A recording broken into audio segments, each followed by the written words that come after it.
Welcome back to another episode of Risers and Followers presented by Mojo on the Mojo Podcast Network. As always, I am joined by my lovely co-host, Dalton Cates. Dalton, how we doing, baby? You got a plant in the background. Is that plant always been there? Yeah, bro. Got it. Wait. I always just look at the Cardinals helmets. So I don't know. No, this is just for some ambiance, Right. I have no ambiance classy up here. I'm actually in the process of shopping for wall decorations. I need to get a nice background for these shows. And just in general, my wall is literally blank. So yeah, it's pretty bland. Yeah, it's very bland. I mean, it doesn't get more bland than a blank wall. So, nothing really else there. NFL trade deadline was pretty crazy. A lot of big moves there. What was your least favorite and favorite trade?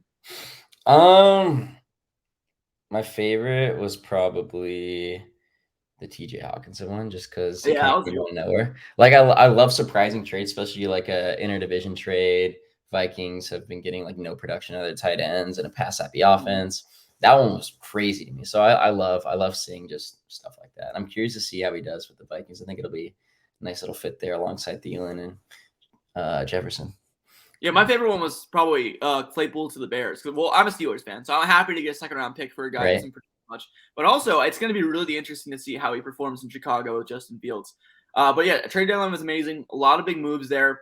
But tonight, once again, as always, we're looking at some players for Mojo for Thursday Night Football. Tomorrow night, we have the Eagles, undefeated Eagles, going against the Houston Texans. I don't know why anyone thought this was a good matchup for prime time. It's going to be a blowout game. Even before the season, before the Eagles were on fire and undefeated, I feel like everyone would have guessed this to be a blowout game. But it is what it is. We'll go into it right now. Long or short on these players? Let's ride. Long or short? All right, first and foremost here, we're going to start with the Houston Texans. Brandon Cooks. This guy was supposed to be moved at the deadline. A lot of people thought he was going to be traded yesterday. There were a lot of offers on the table. Reportedly, the Cowboys had a ton of interest in him. He even sat out of practice yesterday because of personal reasons, which I assumed meant that he was going to be dealt. He was not dealt. Currently just under $19 at $18.42, down 3.5% this month. What's your stance on Cooks? A veteran, doesn't have that much future value left. What are your thoughts? I'm going to lean on along with him.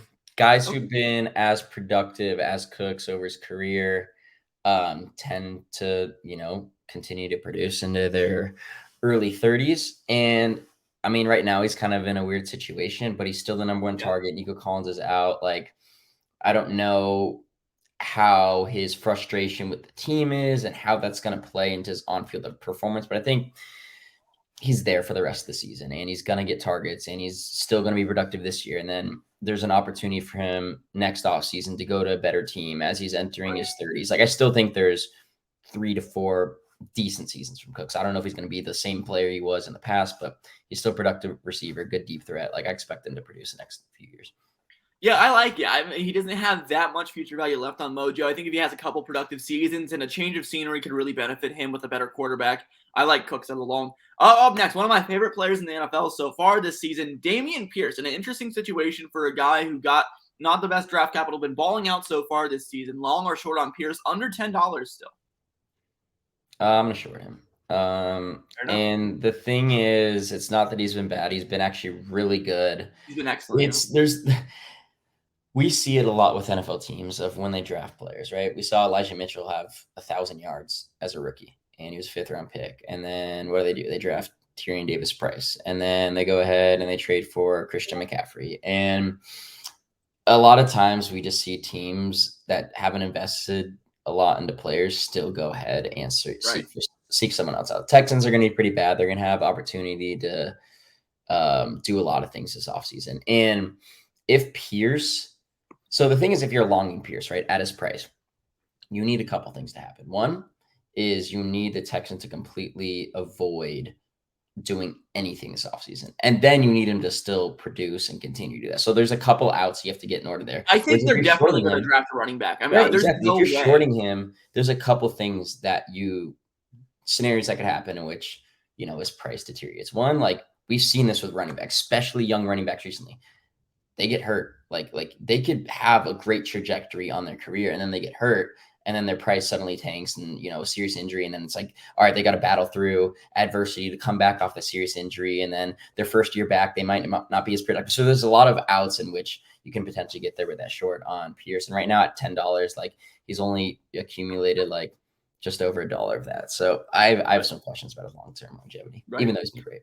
I love Pierce. I like a long, but like you mentioned, the situation's very volatile with the recent trend of like the James Robinsons, the Elijah Mitchells getting replaced with the lower draft capital. So I think I would short as well, but I think he's kind of a hold for me, honestly. I think he's an in-between price.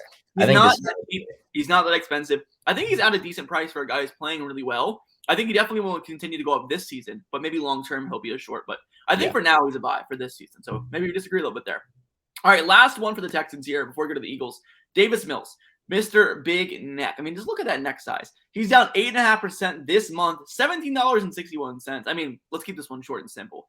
He's a short.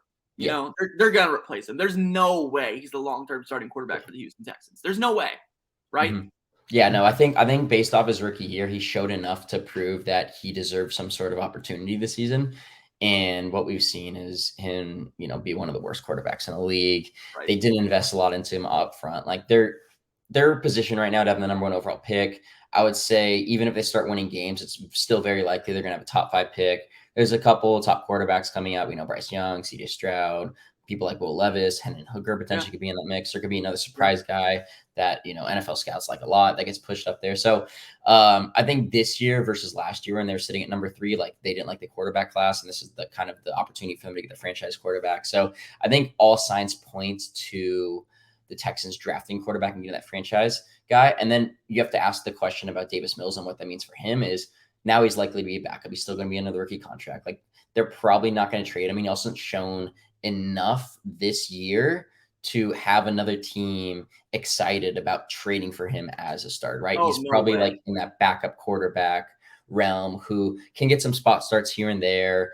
and, could be a free agent, in a couple of years that teams pick up and he sits there and then a player gets hurt. Could be a Gardner Minshew kind of guy. Yeah, exactly. And the thing is, I mean, when you're looking at his current to future value, like he still has $12.08 in future value, which is like over so much. That's like 70% of his future value, right? So if we can anticipate the rest of this season from maybe the starter, right? And then maybe he gets up to like, $7 to $8 of banked, you still have to get over 50% of that, 50 to 60% of that for the rest of his career. And it's just really hard to find scenarios where that happens unless he starts playing extremely well at the end of this year. Yeah, absolutely love it. All right, Philadelphia Eagles, let's rapid fire here. We have a lot to get through. Jalen Hurts, long. It's a long for me, $54. I think he has plenty of room to grow. We're seeing an MVP type season for Hurts in Philadelphia right now. I think he's a pretty easy long currently. Upset 13% this month, $6 this month. I mean, I think he's going to hit 60 by the time we hit the Christmas time, honestly. Yeah, so I think one thing that's really interesting with Mojo and the pricing is like you have the short-term value that can create spikes in long-term expectations. Then you also have this long-term feel of like how are they going to play over the next 4 or 5 years of their career. And I think right now in the current short term over this season, like Jalen Hurts is definitely along. But when I keep looking at it and his price keeps going up, I think there's a lot of questions at play in terms of how good is Jalen Hurts' skill set over a long period of time. Like we have to understand that he's legitimately in the most ideal scenario possible. Top offensive line, AJ Brown, Devonta Smith, Dallas Goddard can still run the ball. So he's still in his prime athletically to where he can run the ball, right? So now we saw last year when people were questioning him like as like a legitimate passer and wondering if he could be this good. And then they bring in all these weapons. So it kind of like, I'm not saying like Jalen Hurts is bad, but I also don't think that he is like this elite passing quarterback over like guys like Mahomes, or he's not in that category. He's just not in that category. So what happens in a scenario in which their offensive line starts deteriorating a little bit and, maybe he gets some more pressure there. What happens if an injury happens to one of these wide receivers? Is he still going to play good? Like, I think for the short term, he's over the next couple of years, he's still in a very positive situation that should allow him to thrive. But we've seen this time and time again with guys who aren't necessarily elite talents. Like guys like Carson Wentz, I think is a great example. Somebody who was in the MVP conversation and then everything was perfect around him. Great offensive line. He had some good weapons there and things were looking really good.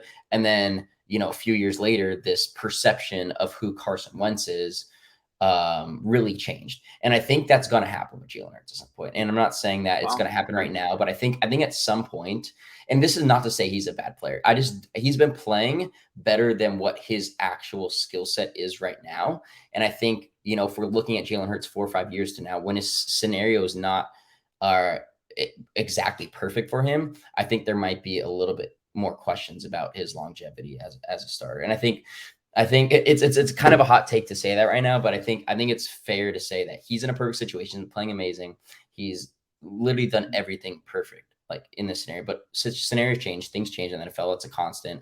And if we're looking at it objectively, he's not on the same level as some of these top elite quarterbacks who can sustain changes. And I'm not sure if Jalen Hurts is that type of quarterback that can transform an offense simply by himself without having other core pieces around him to kind of prop him up. Definitely fair. I think he's a buy. You think he's a sell? Yeah, no, for sure. In short term, for the rest of the season, he's a buy. I expect his price to continue to go up, but I think long term, it's something that something to think about. For sure. All right, let's wrap up here with a quick buy, sell, or hold between AJ Brown, Devonta Smith, and Dallas Goddard. Buy one, sell one, hold one. AJ Brown at 1944, Devonta Smith at 1422, and Goddard at 1128. Who you buying, who you selling, who you holding? I want to buy them all. I'm gonna do AJ Brown. AJ Brown's my buy. Been an AJ Brown guy since the beginning, just a certified baller. And if he stays healthy, like I legitimately think he has Hall of Fame potential. I think he's that good of a player. And yeah, I think the biggest thing holding him back this career has been he hasn't been fully healthy for his first few years, and also he was in such a run happy offense. Like their Titans were like bottom 3 passing whenever he was there, and now they've opened up the offense a little more, pass a lot more, and we've seen AJ Brown kind of explode. So I'm buy for him. I'm going to hold Devonta Smith because I think Devonta is a very talented wide receiver. We've seen some splash things with him, and I think the one thing holding him back from the consistency is having other good talents alongside him. But I think he's shown so far that he's a very, very good receiver. He's a perfect complementary, like 1B to AJ Brown's 1A, and I expect him over his career to kind of continue that type of production. And I mean, my short would be Dallas Goddard, and it's not anything against Goddard. It's not personal, Dallas. But listen, somebody had to be on the chopping block. He has to be on the chopping block, and that's the thing is when you look at his price compared to some of the other tight ends alongside him, like he's like just a little bit behind Kittle. He's a little ahead of TJ Hawkinson. So he's the 6th ranked tight end right now. It's pretty high, and he hasn't had like this blow up season yet. Like right, we when we think of like a good tight end, I think Dallas Goedert's one of the tight ends that comes to play there, but he's also not like an elite tight end. And as long as he's alongside guys like AJ Brown and Devonta Smith, like he's just not going to get that volume. And we also haven't seen him to this point in his career get that volume. So I think there's legitimate questions about his future as a tight end in the NFL. And if we haven't seen him get this volume that some of these top tight ends get, is he ever going to get that? And I have questions about that. So I think his upside there might be a little bit capped.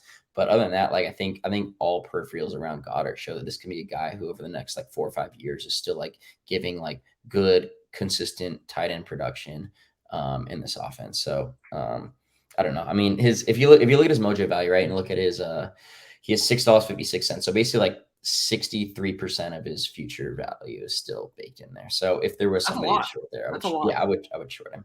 And he's not exactly young. He's like 27 years old, which I mean, tight ends can kind of produce for a little bit, but he would have broken out by now, I think, if he was an elite tight end. Yeah, love it. All right, well, that's going to do it for another episode of Risers and Followers. Everybody, thank you so much for listening and watching. Wherever you are listening or watching, please make sure you subscribe, follow, leave a review, or leave a comment and a like wherever you're seeing this episode. Thank you so much for tuning in, and we'll see you next Wednesday, everybody. Goodbye.